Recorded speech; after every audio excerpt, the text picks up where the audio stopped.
Hello, everyone.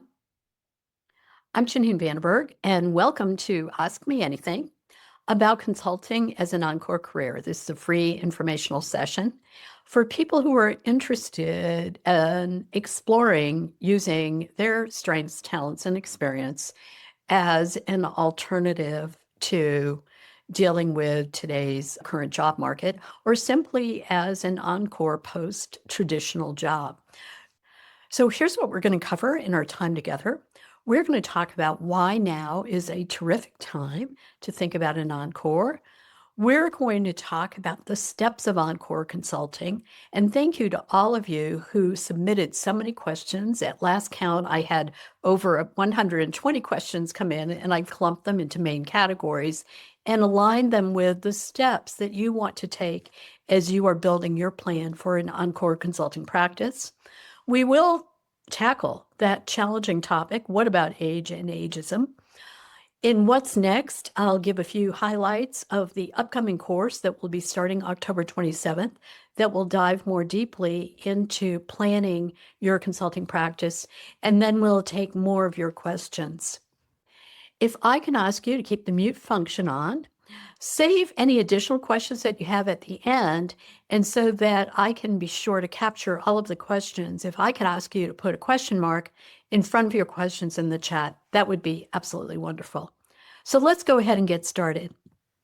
Why is now a good time to think about setting up a consulting practice? On the push side, factors that might push us into it are these. We pretty much have, because of a number of factors in the economy, a frozen job market. And yes, ageism does plague many people who are older. If you feel that you've experienced ageism, being pushed out of a job, laid off prematurely, or having trouble getting hired, you're not alone. Depending on the survey, anywhere from 2/3 to almost 95% of older adults have experienced some form or another of ageism in the workplace.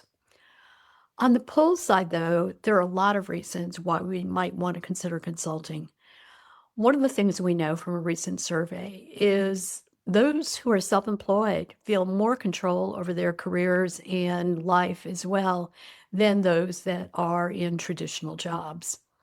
We also know that with the frozen job market, in current uncertainty, that there is a growing demand for agile targeted expertise. So yes, a company may not be willing to go ahead and hire up, but they still need things done.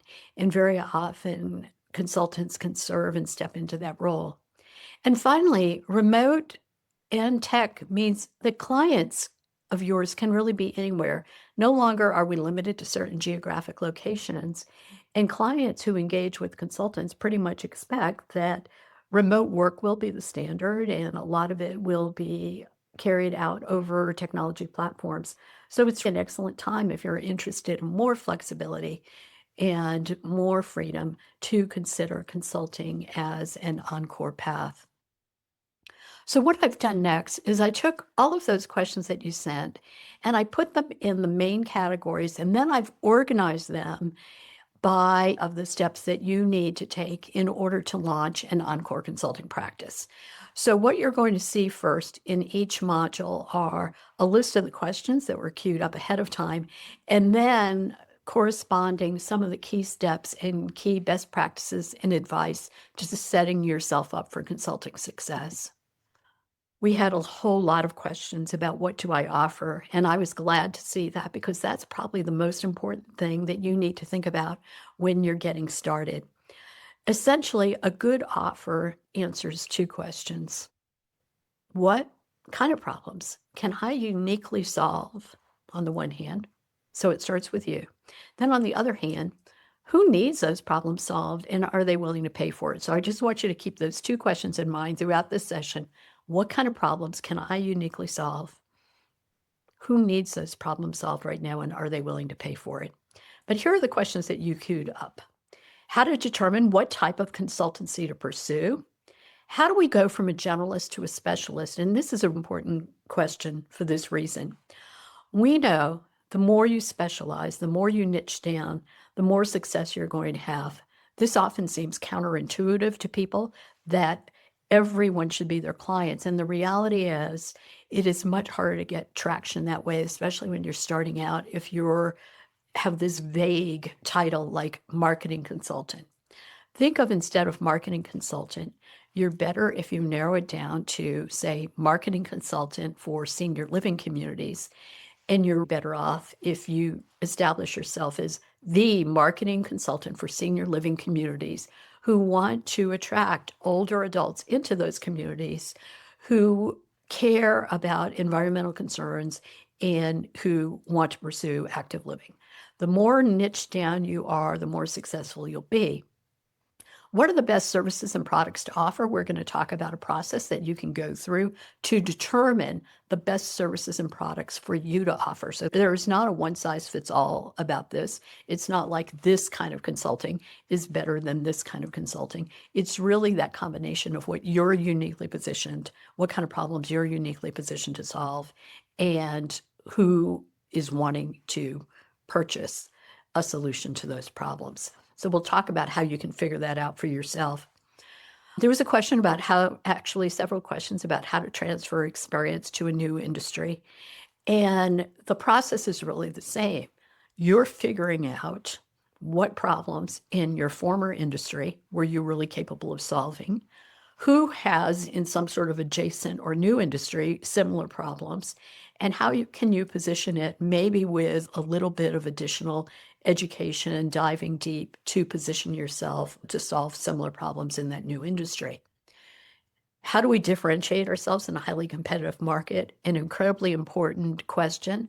We're going to be talking about the concept of unfair advantage, and an unfair advantage being something that no one else can replicate because they don't have your combination of experience, connections, insight. We'll give some examples of that and talk about how you develop your statement of what your unfair advantage is.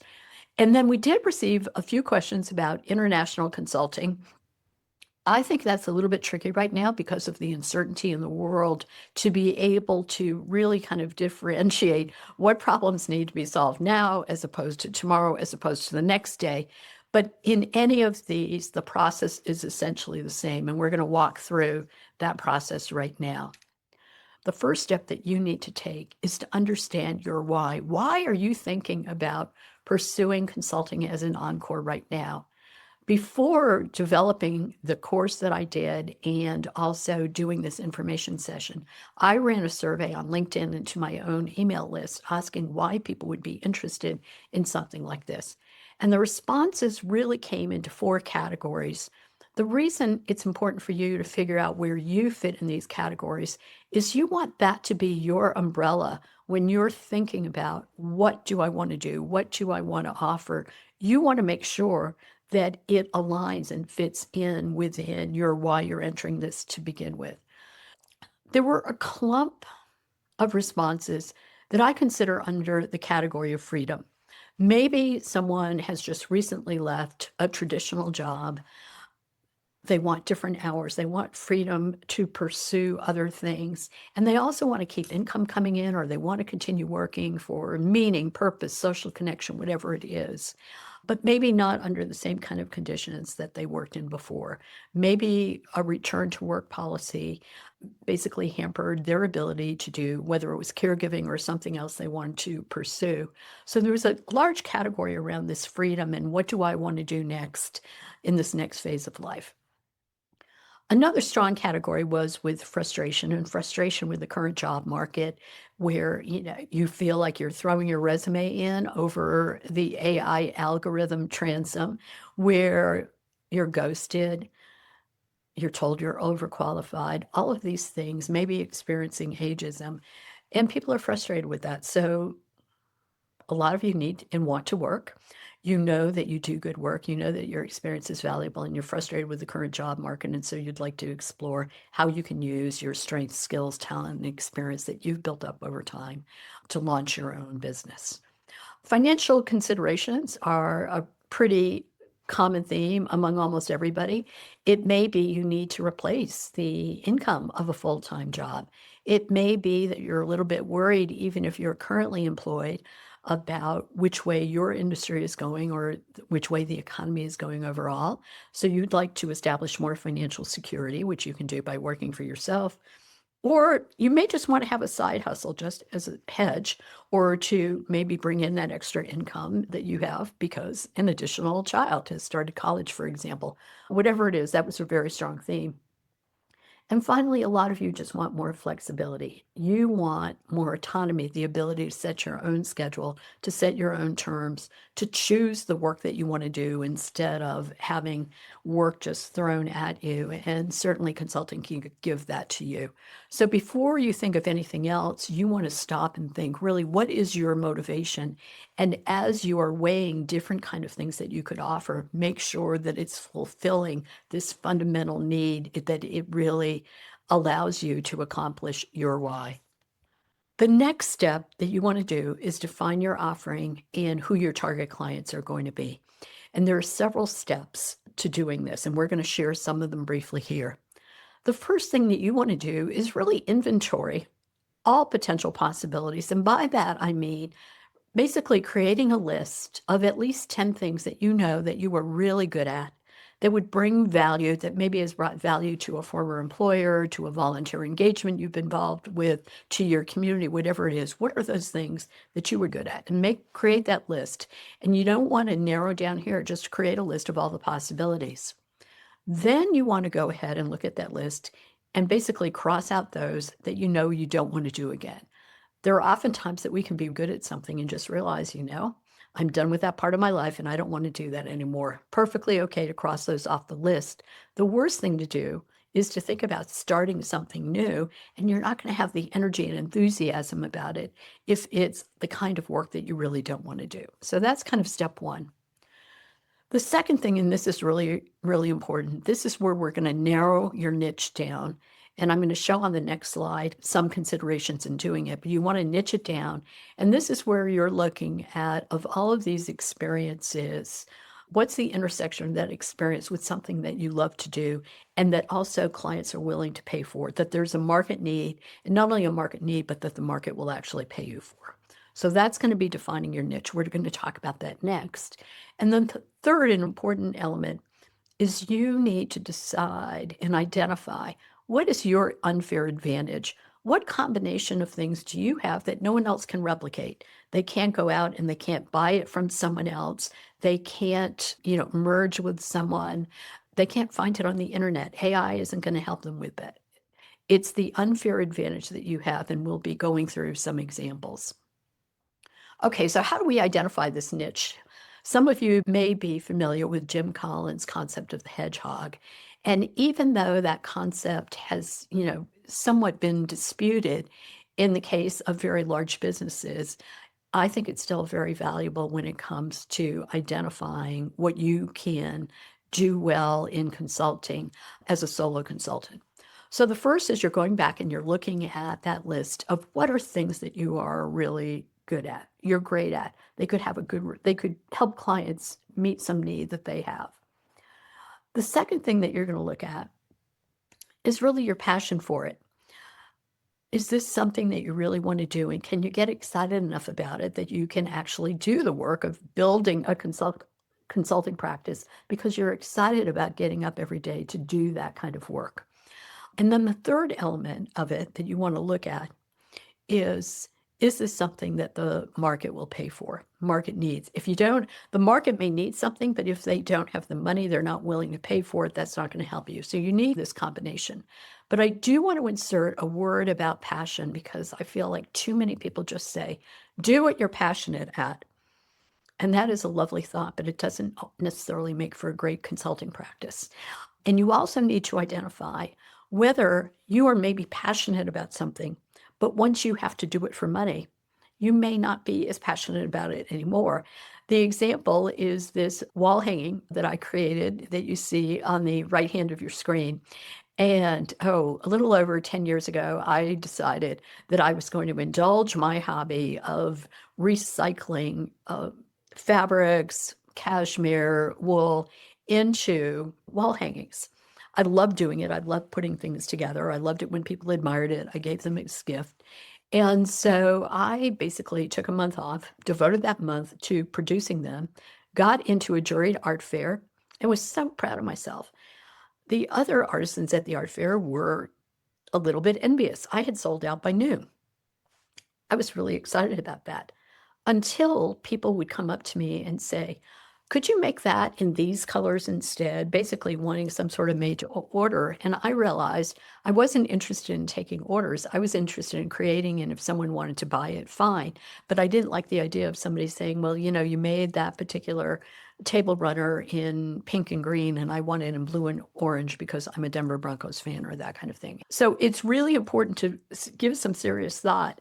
You may have something that you're really passionate about, you may be great at. The market may even want it, but will you retain that passion and love for it if all of a sudden you're doing that for money? So just a consideration in identifying your niche.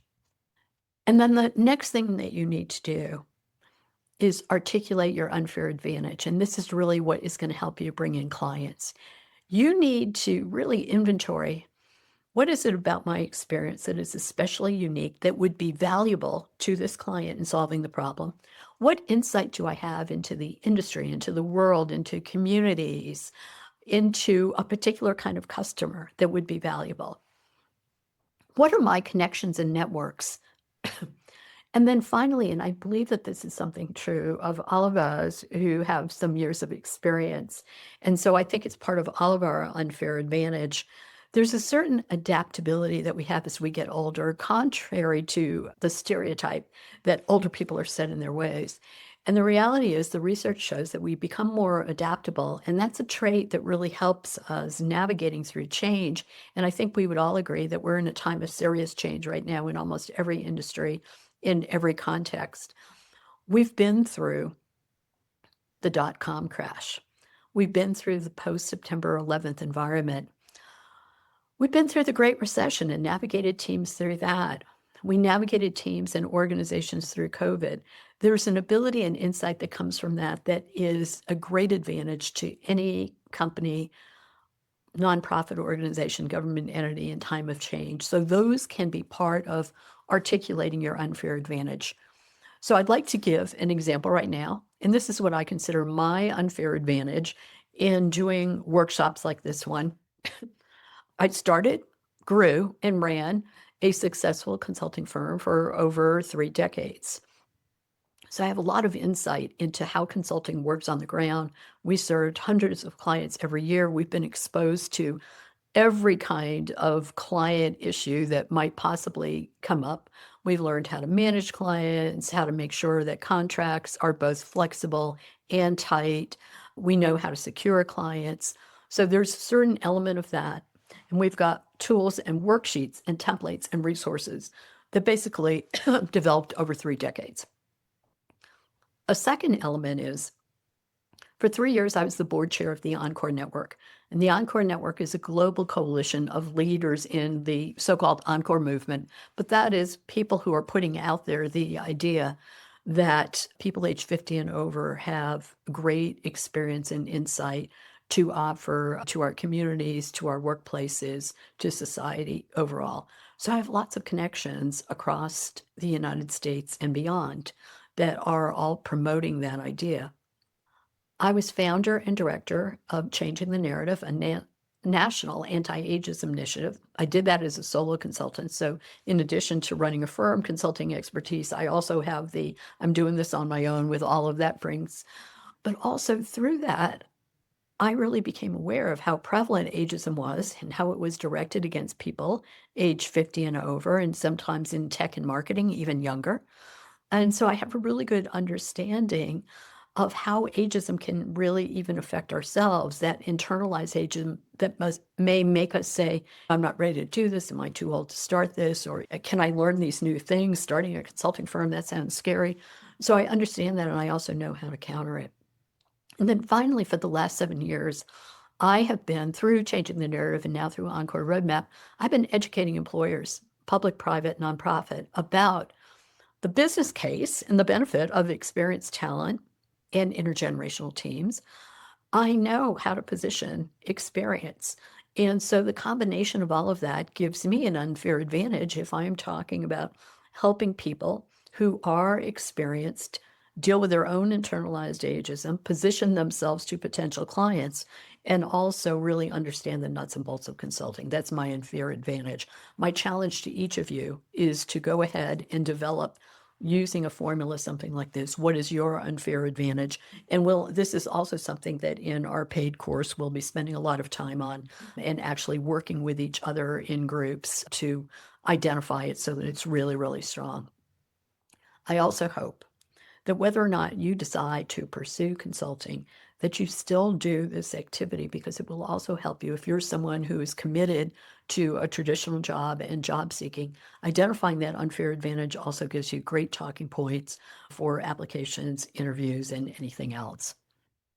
Okay, the next huge clump was, how do I price? We received so many questions, probably the most number of questions about how do I price my services? Starting with how do I price my work? How do I determine an hourly rate? Do I consider taking a pay cut? And my answer to that is like, I hope not. The idea of this is to make you more financially stable, not less. If, however, that question was directed, should I take a pay cut in order to get a job? My advice in this case is always this. If you need that job to make your mortgage, to pay your child's college tuition, whatever it is, and it may not be what you want it to make, go ahead and take the job, right? If it allows you that breathing room, you can always keep hunting or whatever it is. But I wasn't sure where the question was, but I wanted to make sure we got it out there. And then finally, what are best practices in pricing consulting? And that's what we're going to talk about next. So the umbrella thought is you want to price for profit, right? You want to make money. You don't want to lose money. And the best way to do that is instead of thinking, I am pricing my work, think about value-based pricing. You're pricing for the results and value to clients. At the end of the day, clients aren't really paying us for the work we're doing. They're paying us for the results and value that they hope that they will achieve as a result of hiring us. So we're making a promise to clients. And so I want you to go back to that list that you created of those things that you're really good at. And for each of them, and you probably described work. That's what most people do. And what you want to do now is go to the other side and give some thought, maybe get a couple of people together and say, okay, when I do that work, what is the value that a client is achieving? Are they saving time? Are they saving money? Are they making money? Are they getting healthier? Like, what is that value proposition that you're promising? And you really want to price around that. Here's what you want to avoid. You want to avoid free. That should be obvious, but it's not. And very often when we are starting out in consulting, people will say things like, they'll sidle up to you and say, oh, I'm so glad you're starting this. Isn't this lovely? I have a little project for you. If you do it for free, I'll say great things about you. What happens when we start doing things for free is you can never go up from there. And people will think, well, really, she or he may not be that experienced. That's why they're willing to do it for free. And it's hard to go back to that person and start charging them.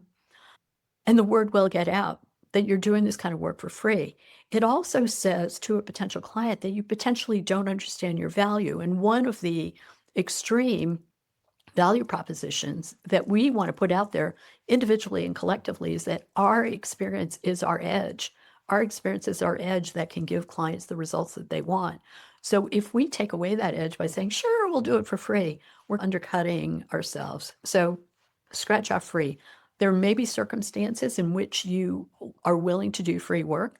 Define those ahead of time. For me, I am willing to do things for free. I'm on 2 national boards. I've done free work for both of them. That is part of my board service, and that's kind of it. Otherwise, I am not offering free workshops, free consulting, or anything else.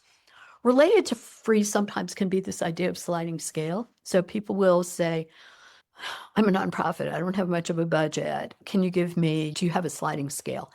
And my answer to that is your standard should be, no, I don't. That's not the way I work. And when you think about it, if you're doing the same body of work, it really doesn't matter to you what their budget is. What should matter to you is what your budget is, what your value is that you're putting out there. Now, we'll talk in a moment about when you might want to offer discounts in certain circumstances.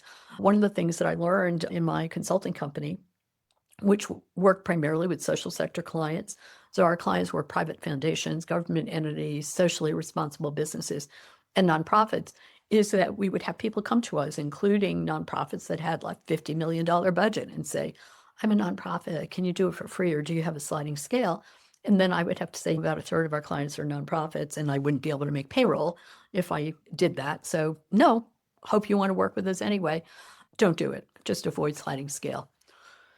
You also want to avoid hourly, and here's why.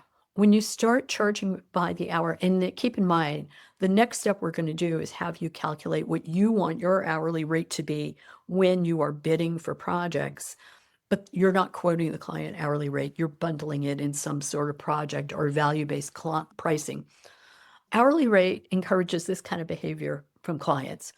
Oh, you billed me for half an hour, but I really think that phone call was only 20 minutes. So the nitpicking clients get really messy about that. And it leaves you in a position because you're more likely to be fast at the things that you're really good at and that you've done before. This is where your experience is going to be held against you, because in order to basically make more money, you're just going to have to keep working more and more and more because you're only charging by the hour instead of the value to the client. So avoid hourly. And then finally, avoid getting yourself in a situation where you don't differentiate what you do enough so that people start looking at you as a commodity. And that's why it's important to say, not that you're a marketing consultant, but you're a marketing consultant in this particular niche. You're not an IT consultant, but you're an IT consultant in this particular niche for this kind of client.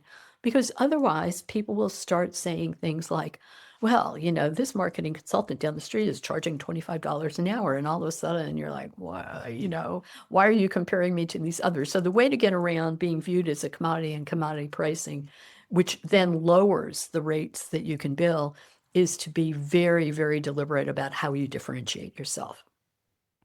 So are there times where it makes sense to discount? Sure. Here are some of the discounts that to me make sense. One of them is what I call happy hour discounts, and we all know happy hour, right? We go to the restaurant, we go early, so we get the happy hour prices. And then, of course, what the restaurant is hoping are two things. One, they're hoping that you'll stay for dinner, and they'll make their money that way. But the other thing with happy hour pricing is they're filling a time when they have staff on board, but otherwise they would not be filled. So they're paying staff anyway. So having happy hour pricing. So if you offer some sort of happy hour pricing, make sure that there's a rationale for it. Sometimes you might want to offer friends and family kind of pricing. So in some of the individual consulting that I do, when somebody calls and just wants to pick my brain, I do have a fee for that, but at a heavily discounted rate for friends and family. And then sometimes consultants will do things if they're experimenting with a new offering. They may just offer kind of a price as an experiment. They may be testing price sensitivity. They may be testing what in the offer works and doesn't work. They may be testing, do I really want to do this? I think this is something that I'd like doing. I know that I can do it. Once I actually go through with it with a client, as opposed to it being part of my job, am I really going to want to do it? So there are a number of reasons for experimental pricing. But the point is, you want to be really deliberate about why you're pricing and what you're pricing. Really, really important, though, is knowing your number. I received a number of questions about how much should I charge? Will I make as much money as I did on my job? Well, I don't know you, and I don't know what you're offering, and I don't know how much you were making before. So I can't tell you what you should charge, but I can't tell you how to figure out your number. You need to know what you need to charge. The beauty about running your own firm, running your own solo consultancy, is once you know your number, you know what to price, you know what to take on, and you always have the option of making more money as opposed to being limited to 3% cost of living and maybe an end of the year bonus, and maybe not if it's a bad year. Know your number. How much do you want or need to make per month or per year? Come up with a number.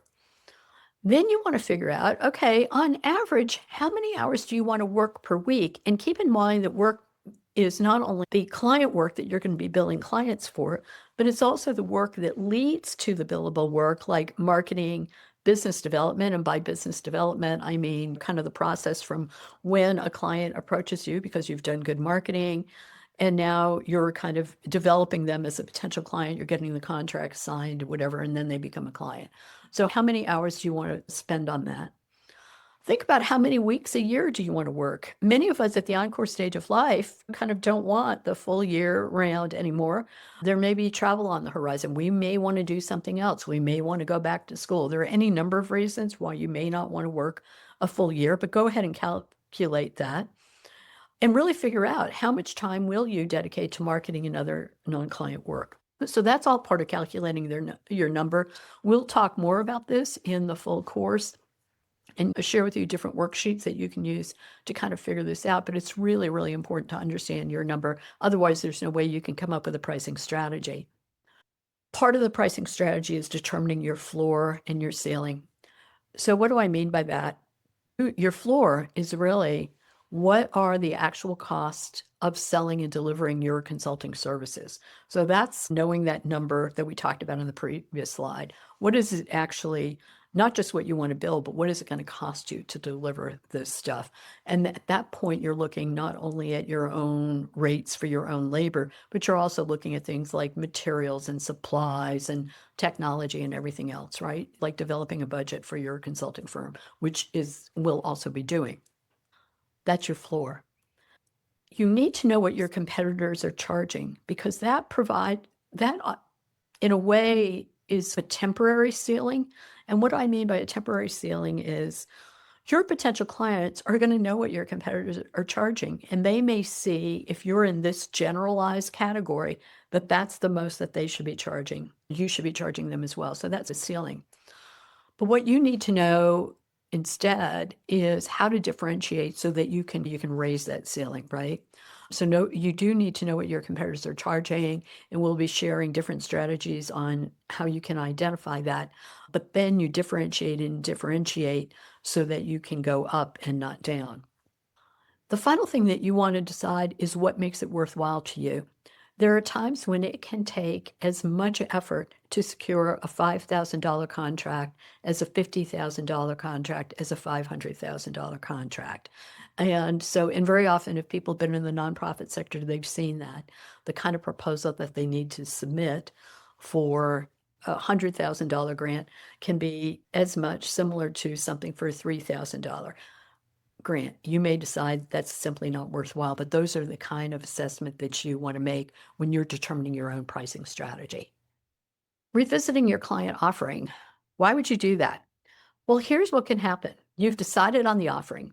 You've done the market research. You've identified that, yes, in fact, there's a need for it. Yes, in fact, people will pay for it. But then you conduct the pricing analysis of how much people are actually willing to pay for it, and you decide, and you've looked at your number, and you decide, the math doesn't math for me. And in that case, you're going to want to go back and conduct the niche analysis again, maybe refine your niche somewhat, maybe look at something else on your list and go through the same cycle again, identifying the market needs, identifying, what people will pay, go through this pricing analysis again. This is not a one and done. This is something that you're going to do throughout your consulting time. There are times where you're going to have to pivot.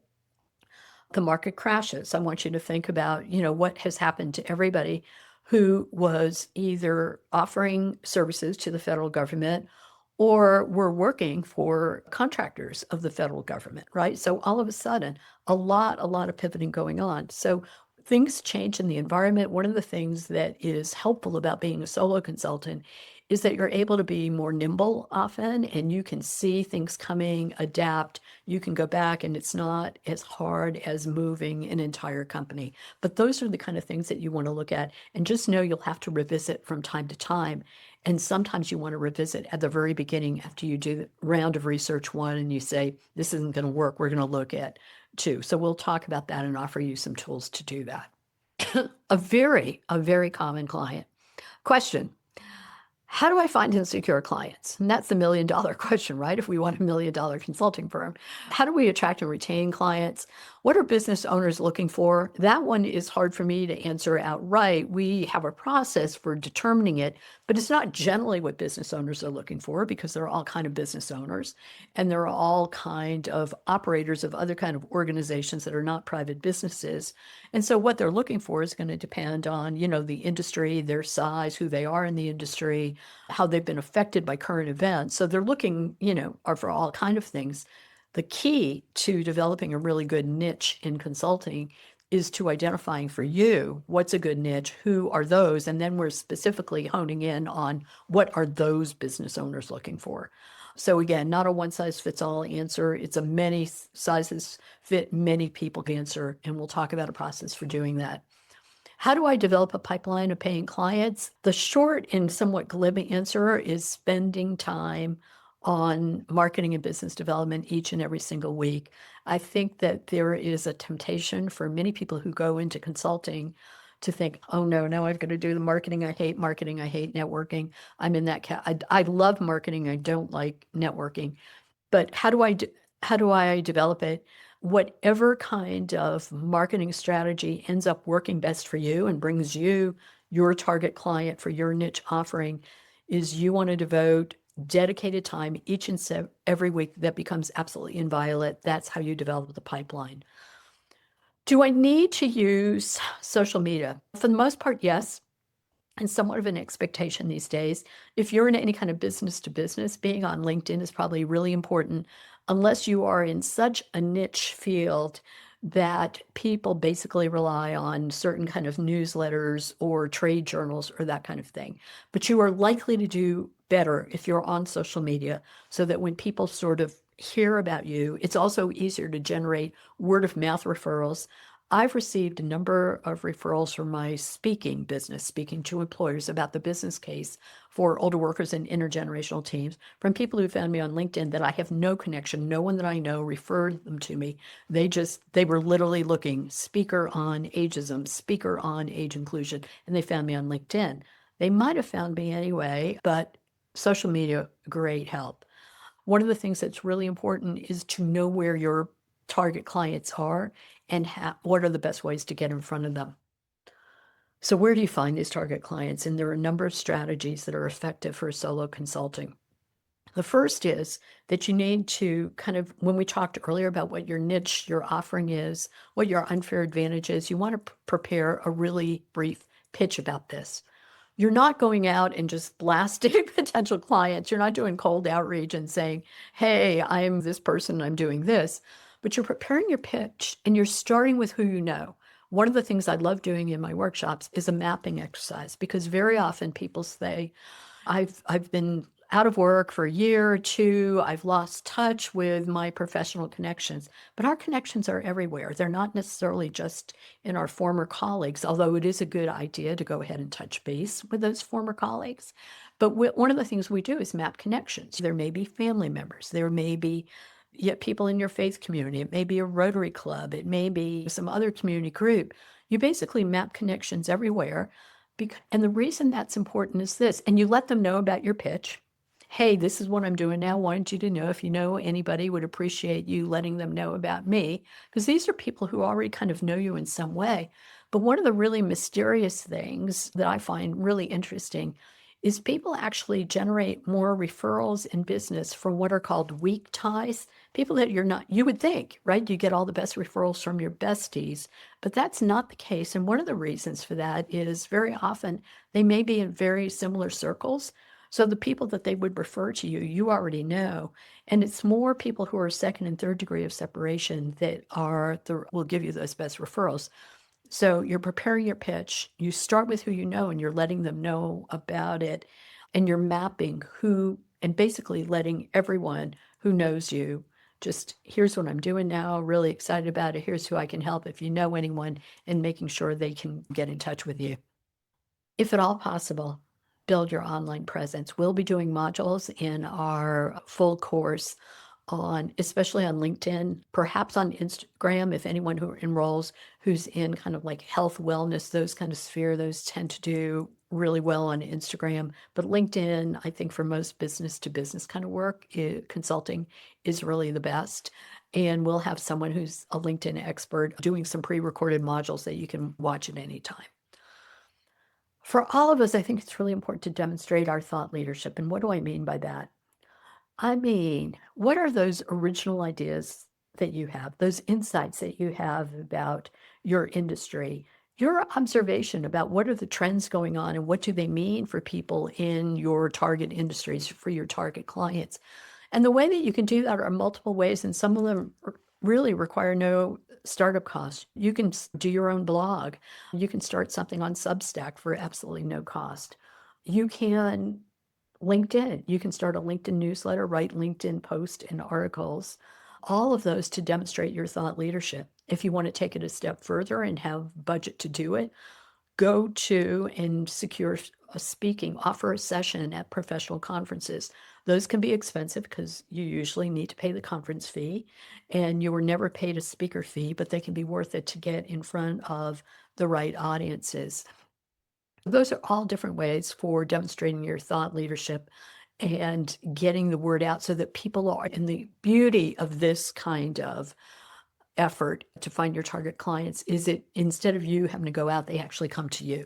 They've read something that you've written, they heard you speak somewhere. If how you spoke ended up somewhere online, people get an opportunity to see you. So the more that they're seeing you, you start being viewed, especially if you've carved a very specific niche tied to your unfair advantage. People are viewing you as a go-to person. So they're not even interviewing a bunch of people. They're coming in, they're looking for you specifically. You can selectively attend networking events. I am not personally a networking event person. That's just not me. I love people. I just don't like standing around with a cocktail or a glass of coffee, trying to balance. I'm a bit clumsy and trying to do all of that kind of thing.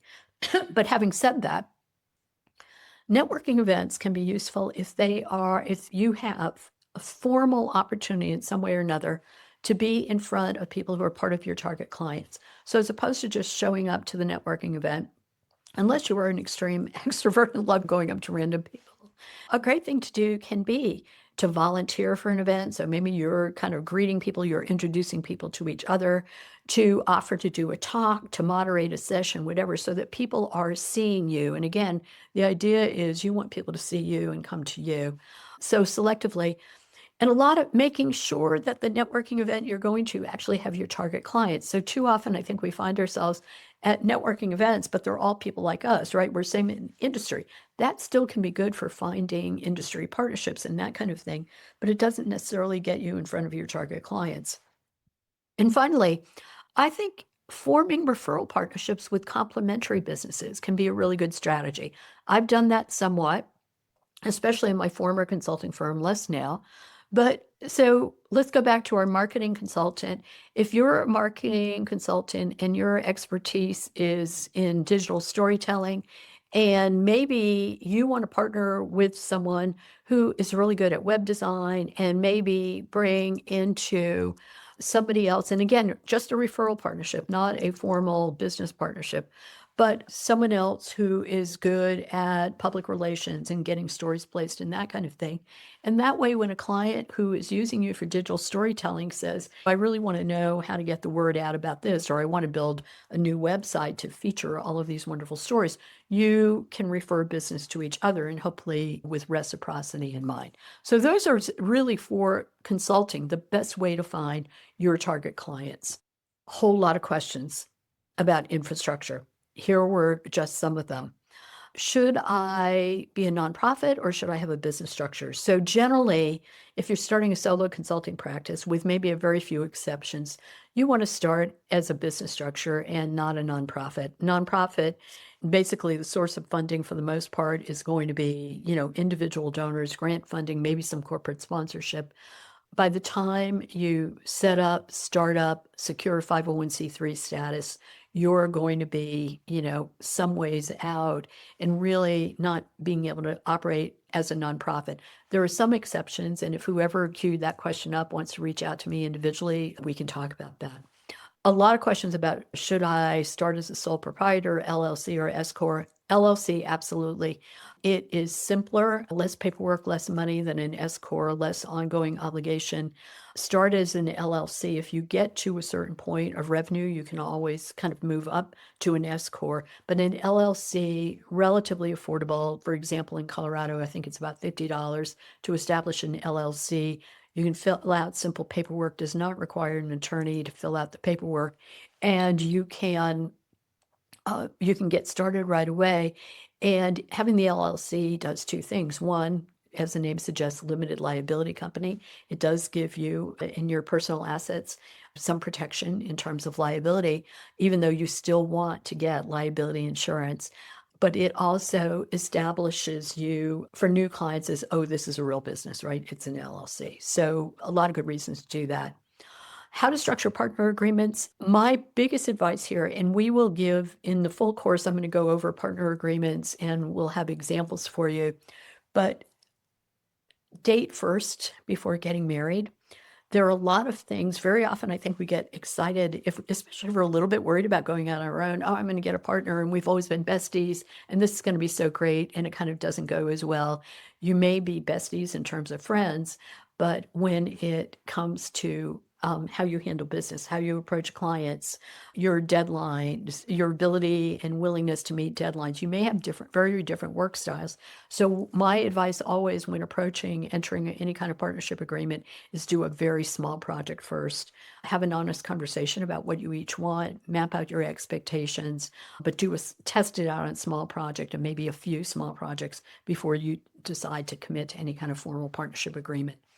How to handle proprietary information. My short answer, we'll talk more about this again in the full course, but protect it if you can. If you've got things that you have developed, written materials, a course, or that kind of thing, go ahead and make sure it's copyrighted.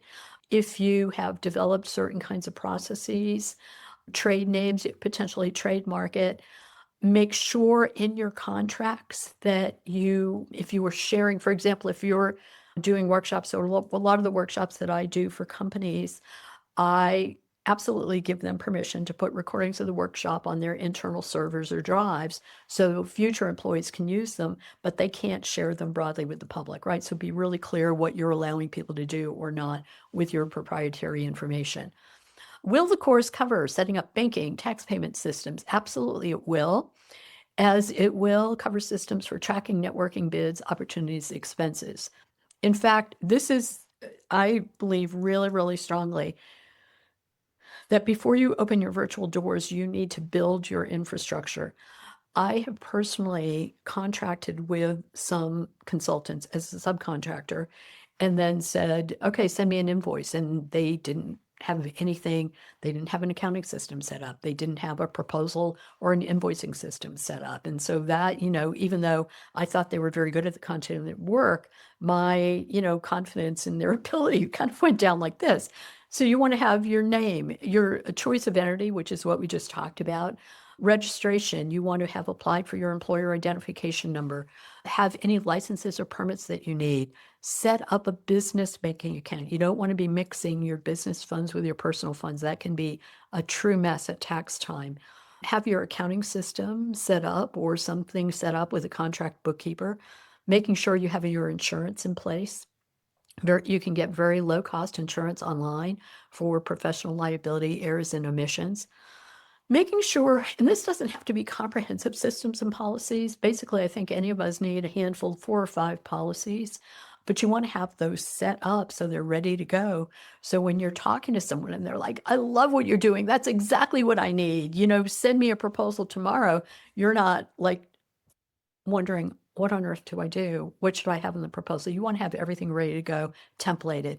CRM, customer relationship management, we'll be talking about from simple to complex, what you need. If you only have 1 or 2 clients, you probably don't need a customer relationship management system to track potential incoming. But for anybody else, having even a very simple one is important. And then finally, I'll be sharing a lot about low cost, easy to use technology that work really well for solo consultants. All of that to be covered in the course. Okay. I want to go through a bunch of other questions that I couldn't really clump into one category, so I'm going to go through them really quickly. How do we scale from one-on-one work to repeatable templates and engagement? And I really appreciate this question because having repeatable templates and engagement is actually the key to consulting success, of not always doing different one-offs, because that takes time and it takes development time, and you can't really charge a client for development time, right? So once you develop something, the first thing, what's really important when you're doing that engagement is literally document everything. Make sure you are time tracking, make sure you are documenting all the steps. At the conclusion of that project, do your own debrief of it. What went well, what didn't do well, debrief with the client, if you will, in a very soft way. Then write down, create what I call a tentative system, write it down in some sort of template. The next time you do a similar, do that again. After you do this a couple of times, you'll have a repeatable template. You'll know what worked, what didn't work, what needs to be customized every time, and what can always be done exactly the same way and gotten a good result. So that's kind of how you do it. You document what you do from the beginning. How to balance client work with client acquisition and long-term planning. The most important thing is making sure that you are setting aside time each and every week for client acquisition. Planning, I like to set aside one day every quarter for long-term planning for the upcoming. And I'm a big believer in the 12-week plan, or a concept that is based on a book called The 12-Week Year. And we'll be talking about that in the course, how you chunk things out by quarter, which works best, especially in rapidly changing times like we are now, to kind of plan. You might have a long-term vision, but planning things quarter by quarter is really successful. Best practices for working with a difficult client. I will be really open to any kind of questions because I've worked with so many clients over a lifetime, and some that started out difficult, some that became less difficult. And one of the things that we learned in my consulting firm was that very often clients that ended up being difficult, we could have vetted that in our initial conversation with them. So we actually created something in a structure that we called a solution-focused meeting, 1 hour long, no charge to the client. Tell us what you're interested in consulting about. Tell us about your prior work with consultants. What worked, what didn't work. Whole series, probably about 25 questions for that kind of interview. Not all of them we go over every time, but using that kind of process helps you ferret things out from the beginning. And so you might get signs that someone may be difficult. If someone has told you, I've worked with 10 consultants on this issue and none of them gave me any good advice, you can be sure that you're going to be number 11, right? That's the way it works. So that's kind of number one, warning system up front. And then the second is really, really clear contracts that establish not only the scope of work and deliverables and here's what's going to be paid, but also things like check-in systems. There are some clients that you discover they need a lot of hand-holding, and you want to make sure that you're bundling and charging for that hand-holding. Oh, a question that we would always ask in the business development process is, how often are you going to want to check in? And some clients would say, oh, once a month. And so we, budget in a once a month, maybe hour meeting. And some people literally want to check in every week. And so you want to make sure that you've got that bundled in. So it gives you the ability, one, to check in so they know that you're working on their project. It also gives you the ability to ferret out ahead of time what might be bubbling up that they haven't expressed. So you don't get one of those phone calls that goes, and from the moment they clear their throat, this is not going to be a pleasant phone call. So to me, best practices are trying to avert difficulties as much as possible, and knowing that sometimes no matter what you do, you are going to end up on a project with a difficult client and probably need to learn how to breathe. Going out on your own or go with firm, this is really geared to people who want to go out on their own. Going with a firm, you can consult as a firm, you can certainly offer your expertise, but then basically what you're doing is applying for a job, right? So everything that we're going to talk about is really for people who want to go out on their own. Navigating conflicts when employed, this is something, so I'm glad whoever asked this. This is important. You want to make sure that you're not doing anything that could be perceived as a conflict of interest, that could result in you being fired, being disciplined, being sued, either by your current employer or by a potential client. Does that mean that you can't start side hustles? Absolutely not. But I think the things to be cautious about is, one, find out exactly what is in your term of employment or personnel policies about, what you can and can't do. And the other thing that is really important is to not do directly what your employer is doing, because then the question will always be raised about whether there's a conflict there. We used to have a statement in our personnel policies at my consulting firm of one to kind of approach your supervisor, let her know. We would never deny, someone unless it was doing directly the work that they were doing for us. So I think that's good practice. Finally, a few of you asked how to measure and demonstrate the value of what you do. This is, again, highly, highly dependent on the particular kind of consulting that you're doing. Some are very easy. So, for example, at our consulting firm, we did community assessment, we did strategy development and strategic planning, we did research and program evaluation, we did a lot of fundraising and grant writing. Fundraising and grant writing was really easy.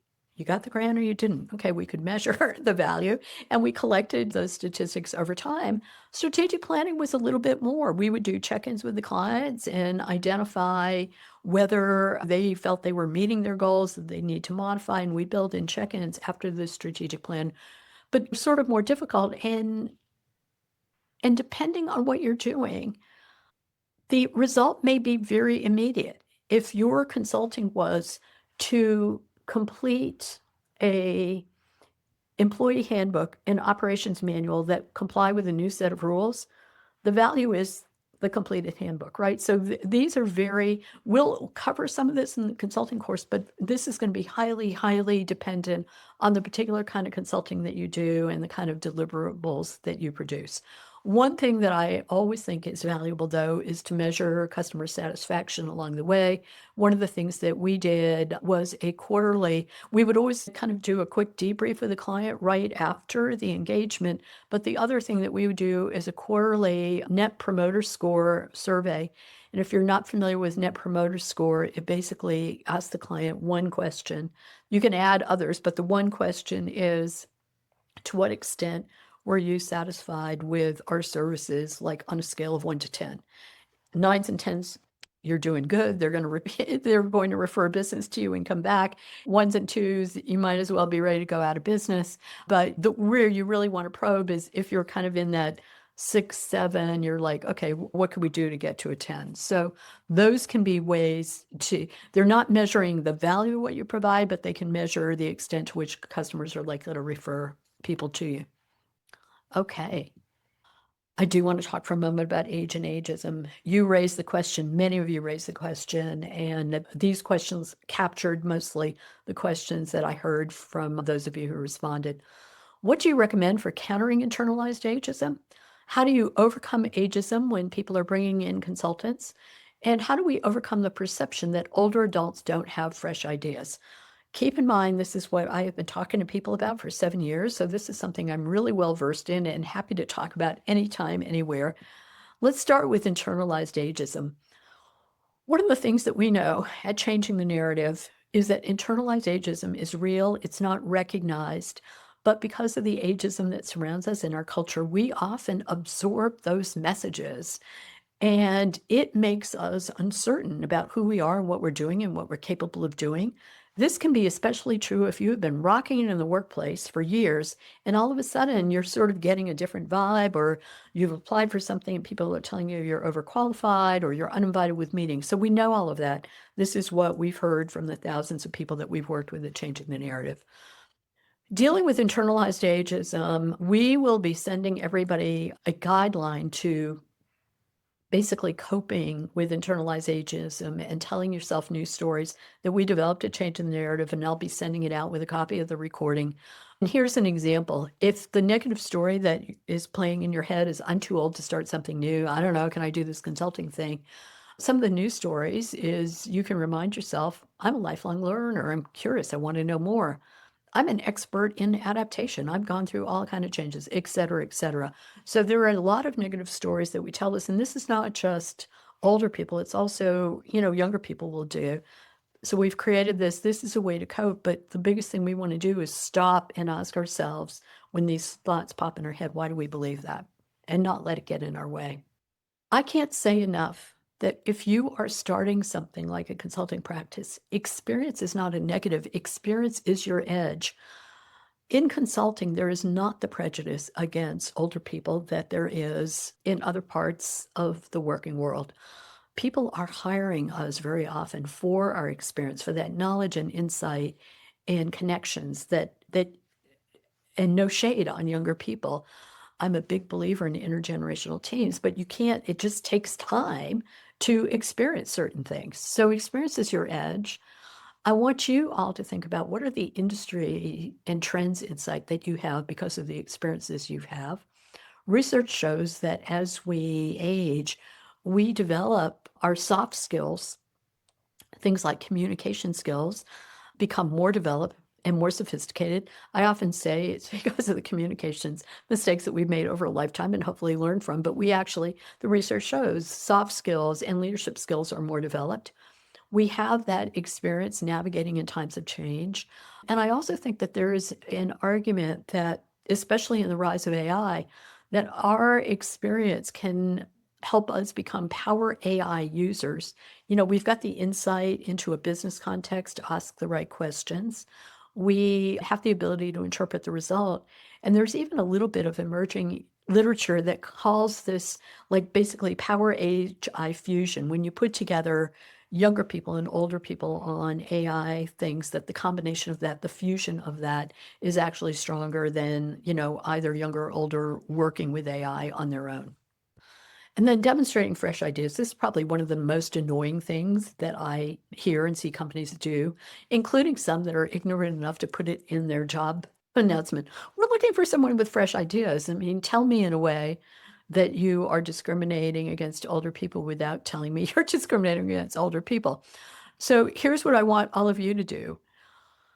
You need to know that pattern recognition, which is something that we develop as we age, the ability, it's also called crystallized intelligence, the ability to put kind of things together actually is a key factor in innovation. And there are some studies that show that older entrepreneurs are not only more successful, but even if they don't generate better ideas, generate more ideas, they generate more original ideas. So there have been a few studies that have demonstrated that. How do we demonstrate that as experienced consultants? That's where these thought leadership pieces come together. We have ideas, we've thought of them. Instead of asserting them maybe in a workplace where somebody dismissed you or dismissed your idea because you are older, you can demonstrate your ideas in your own thought leadership pieces, conversations, proposals, etc. And I'd encourage you to think before we go on, what is a fresh idea that you've had in the last year that saved someone time, made someone money?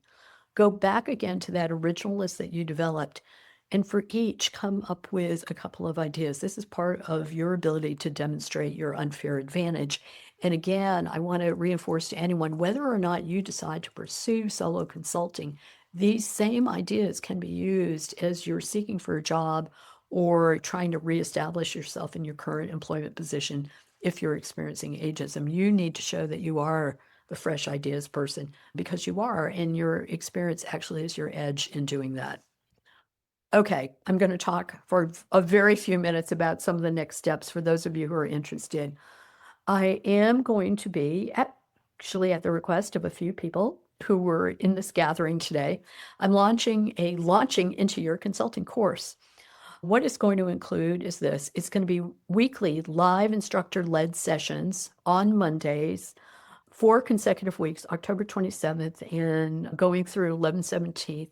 There will be homework in between. So we will be presenting concepts, giving you AI tools, templates, research questions to go ahead and do things like figure out your offerings, your niche, researching your niche, researching pricing, all of that kind of thing, setting up all of those items of your infrastructure. So we'll be giving you all the tools and templates. It will be interactive. This was because there were so many questions, very lecture oriented. For those of you who have quote played with me before in workshops, you know that's not the way I like to do things. And so these are going to be live, virtual, interactive, with homework assignments that help you kind of identify all the things we've talked about. We will be providing templates and worksheets for all aspects of consulting, from coming up with your pricing, from doing customer satisfaction surveys, for putting proposals together, invoices, templates, and you name it, I've got a template for it. The recordings and all the resources will be available on the Teachable platform, which is a new platform that I'm trying to put all of the content on so that you can easily go and find it. In addition, on that platform under the course, there will be pre-recorded snippets. So a pre-recorded mini session on how to update your LinkedIn profile, one on how to use a virtual assistant. So I've got experts who are doing small recordings on all of these specific topics. So you don't need to just listen to me. Following, then the week after November 17th is Thanksgiving, so there won't be anything going on. We will have an open session on December 1st, which is the following week, and it's an Ask Me Anything open session. So as you've been working through building up your consulting course, questions come up, that will be the time to go ahead and make sure that we're getting all those questions answered. But there's also an opportunity to ask questions online throughout the month. In every module on Teachable, there will be comment sections. You can put your question in the comments, and I'll be monitoring it every day and can be responding to it via comments. So that's what the course will look like. I will be sending out on October 1st, along with the recording and the guidelines to age inclusive, or the guidelines for internalized ageism. I will be sending along a link for those of you who want to register for the course. The course pricing is $497. On Teachable, it's got that feature where you can pay now, pay later, that thing, and you can set that up yourself. But there also is going to be happy hour pricing from October 1st to 5th, basically $100 off the price. The reason I'm doing the happy hour pricing, and there's always got to be, remember, a reason to do happy hour pricing. I am out of the country from October 9th through the 21st. I want to make sure that if is anybody who's registering, if there are any difficulties, any issues, etc. So I want to encourage people to register between October 1st and 5th. So if there are any problems or anything comes up, I'm available the 6th, 7th, and 8th to troubleshoot anything and fix it all. So anyway, those are the next steps into launching into consulting, and you'll be getting something about it. All right. Now, as promised, I'm going to go ahead and respond to some of the questions that have come up in the chat, and I'm going to go ahead and read them. So Mike asked, related to pricing, what if part of my why an unfair advantage is how little I care about money as my driver? And I would say this, even if that's not your driver, it is still important in showing value to the potential people who would use you as a consultant, that your advice, which presumably you think is important and you want people to have, pricing is an indicator of value, and you're going to want people to know that it has value. So that might be a reason to consider kind of market pricing or value pricing for it. And a suggestion came up in the chat, I think, when you asked that question, Mike, that if you didn't want your money yourself, you could also kind of do some sort of thing where, X amount of, your fee is going to go to maybe some nonprofit of your choice or a community effort or that kind of thing. So there are a lot of ways that you can play with that can advance your message, what you want to get out there in the world, and also make a difference.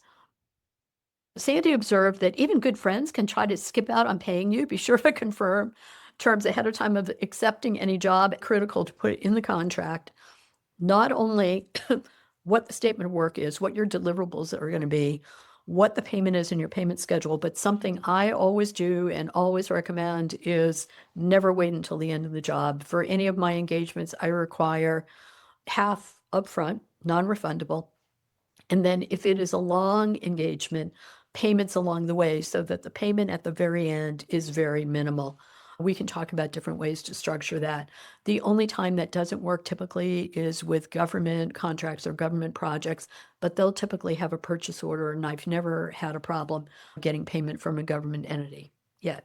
Morris is asking, would you add variations to the type of the consulting insurance, and raising the question about that there are different levels of coverage based on the type of consulting, executive coaching versus legal versus anything in construction.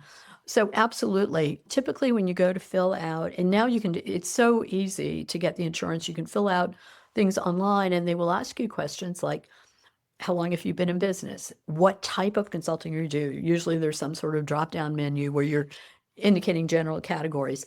What type of revenue do you expect in the upcoming year? Has anyone ever sued you? Are there any complaints against you? And all that kind of thing. So very much, there are varying levels of insurance and varying pricing. As a consultant, you are absolutely going to want professional liability insurance, errors and omission. And the other types that you would be prompted pretty much would depend on whether you're working in an area that affects cybersecurity. Do you have an office building? When we were running our consulting firm out of an office building that I owned, we also had property liability, general liability in case anybody who was coming in for a workshop or a consulting session tripped on front step or something. So yeah, really important to know the kind of liability insurance that you need. If you have an insurance agent that you trust, certainly check with them, but it's also really, really easy and not that expensive to pick up online, depending on the kind of consulting that you're going to do. Nancy asked, what is your opinion and thoughts of clients who want to pay via Venmo, Zelle, check, or cash? I am an absolute no on check and cash. I want direct deposit into my account, or I'm fine with someone paying by credit card. Venmo or Zelle, I'm a little bit iffy about, especially as a professional. Yeah, I think what's important is for you to identify that for you, what is important. I certainly would never want to be paid in cash, and check, there are just too many. I certainly have in the last year been paid by check a couple of times, but I've also dealt with the situation of checks going to the wrong address, wrong amount on the check, and then it's just complicated to get everything reissued. So I personally am a hard no on that. Let me see what else we have here. A few people agreeing that no one needs a difficult client. I agree. Julie asked, are there any prerequisites for the course, or is it appropriate for anyone interested? I think it's appropriate for anyone interested. I think the prerequisite is having some experience in something that you might want to consult about. I think if you feel like I don't have anything to say, you probably don't want to take the course. But I am thinking that most people here have something to say, have something that is of value to someone, and it's more how do you package it in a way that you can get paid for it. Nancy said, your offer to do this course is wonderful. What is your interest in doing so? So my interest in doing so actually kind of stems from, I have learned a lot of things in 3.5 decades of running a consulting firm. And I have taught a lot of other people how to do consulting. And and it's been valuable to them. And I like to share what I know. So that's kind of number one. Why I'm especially interested in consulting as an encore is, and that's come from my role in leading Changing the Narrative.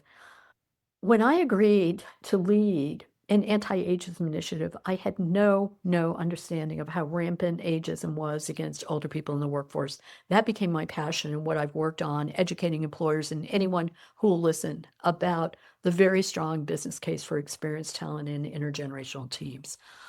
And I'm also horrified. I don't want to wait for ageism to end. I'm horrified that people who have so much value and talent and skills and experience are being left by the wayside. A core value of mine has always been that, all human beings have inborn talent and strengths and worth, and age, our identity, our zip code should not interfere with that in us being able to realize our talents. So wasted human potential to me is one of the biggest tragedies. And it's what has made me very motivated to act against ageism, both on a policy level and by educating employers, but also by providing pathways for people who are experiencing ageism. That core value and belief is what's driven me all my life to work in community, to work on women's rights, on, things like universal preschool, early childhood education, to make sure that kids got a fair shot regardless of their family circumstances. So that's a really long-winded answer to your short question, Nancy, about why I am motivated to do this. Amy asked, what about if you're concerned that you may not have enough leadership skills or previous titles to be a strong consultant? To me, what makes you a strong consultant, it is not and this is where it's different than job hunting, right? It is not your previous titles. It is not whether you've developed leadership skills in some setting. To me, the leadership skill that you need to be successful as a consultant is to be able to lead yourself in a way, to be able to manage time, to not get thrown by somebody, not picking you and picking another consultant instead. You've got to, be able to go breathe.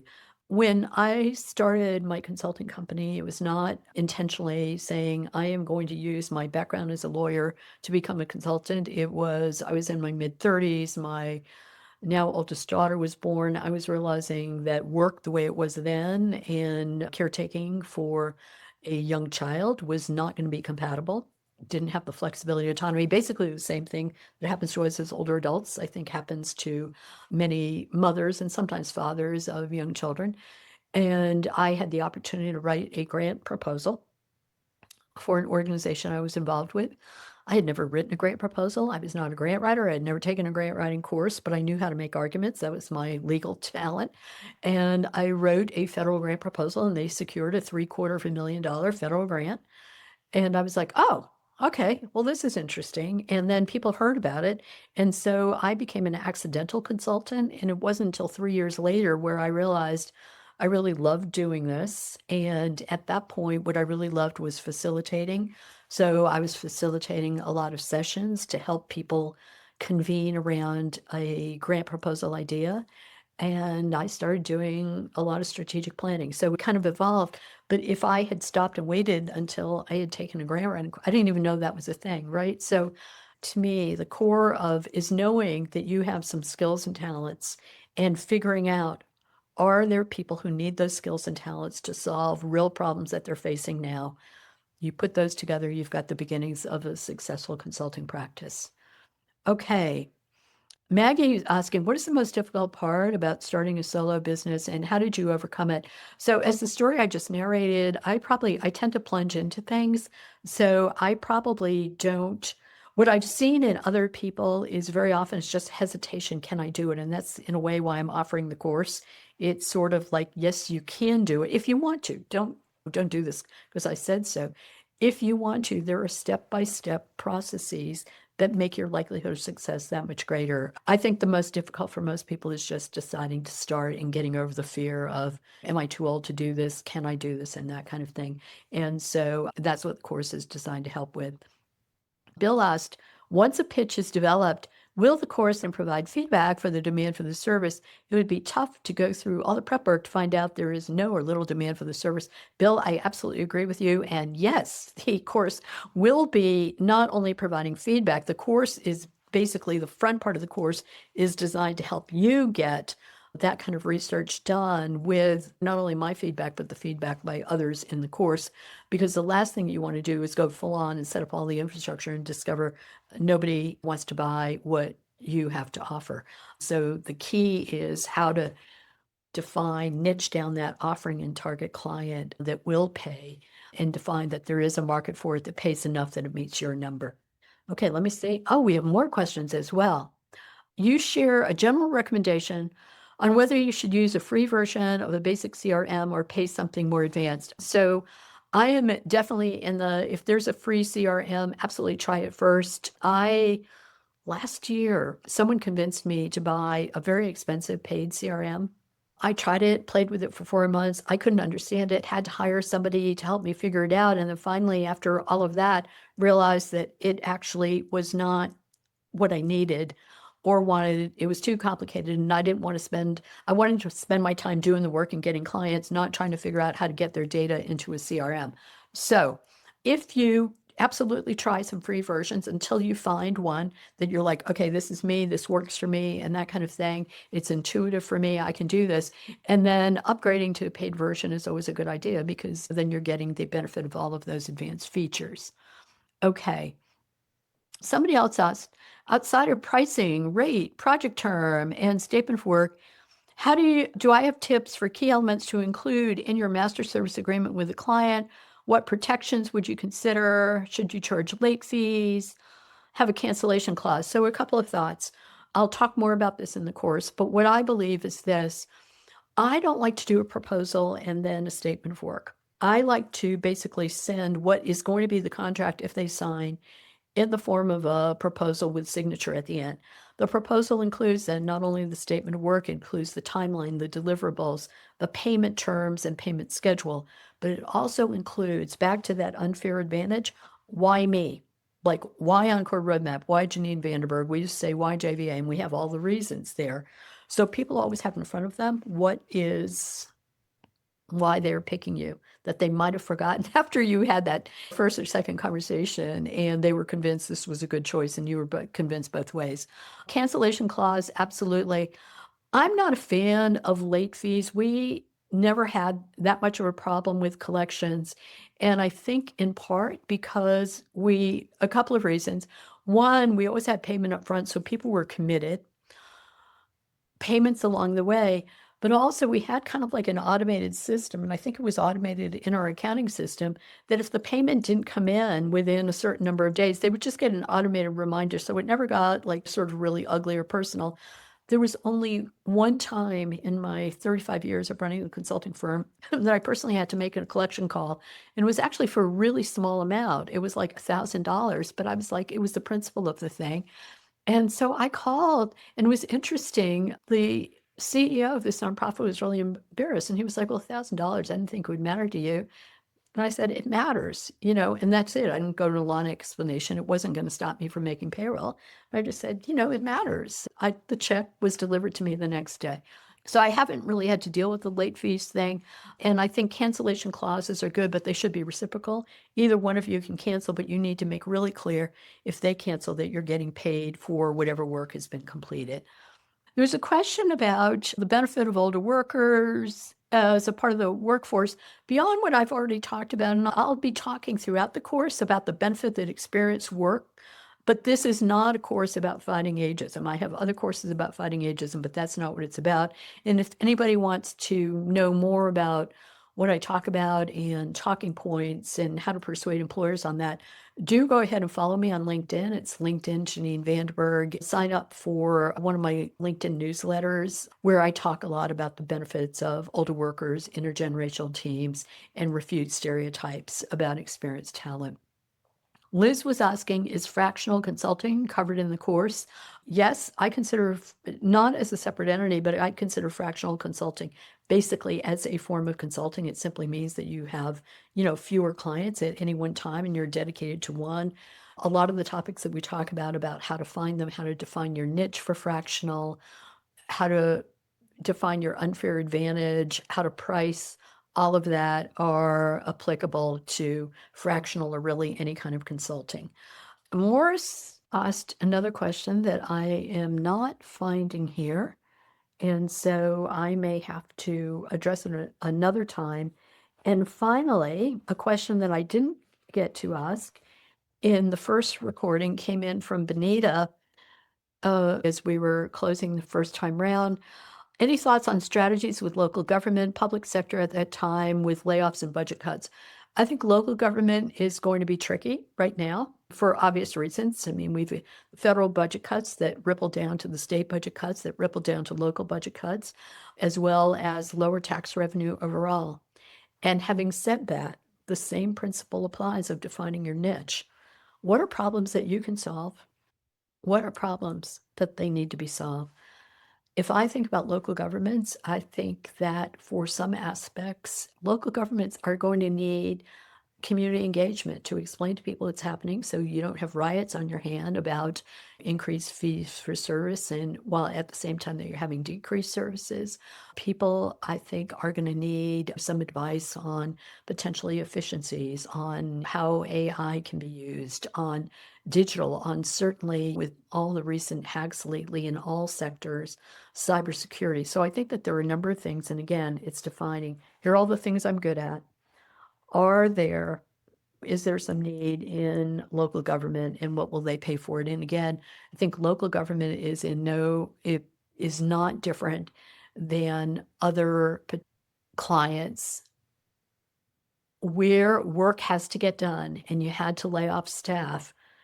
You're going to have to be hiring some consultants to fill the gap, to provide you with that expertise and experience and advice to get through it. I did remember Morris's question, and it was about what do you do when your consulting package and maybe some of your materials, your handbooks, incorporate concepts maybe from other people. And what you're doing is you're always acknowledging these are the concepts that people have. The example that I use is this. In our consulting firm, we ran numerous capacity building initiatives and capacity building are basically where you are building the capacity of a certain set of organizations at the behest of maybe a grantee organization.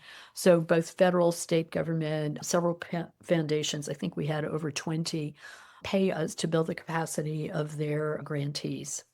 We had booklets and courses that we developed on strategic planning, on fundraising, on grant writing, on research, program evaluation, community assessment, all the various buckets of activity that we did.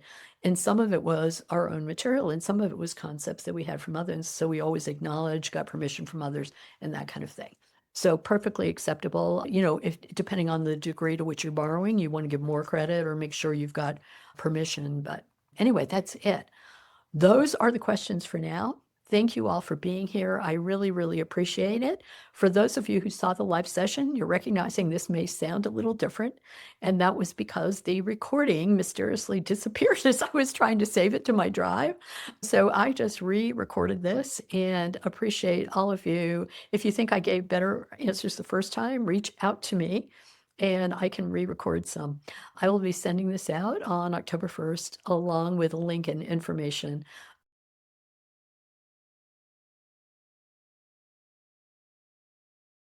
about the really appreciate your time and your questions and wishing you all the best of luck. Thank you.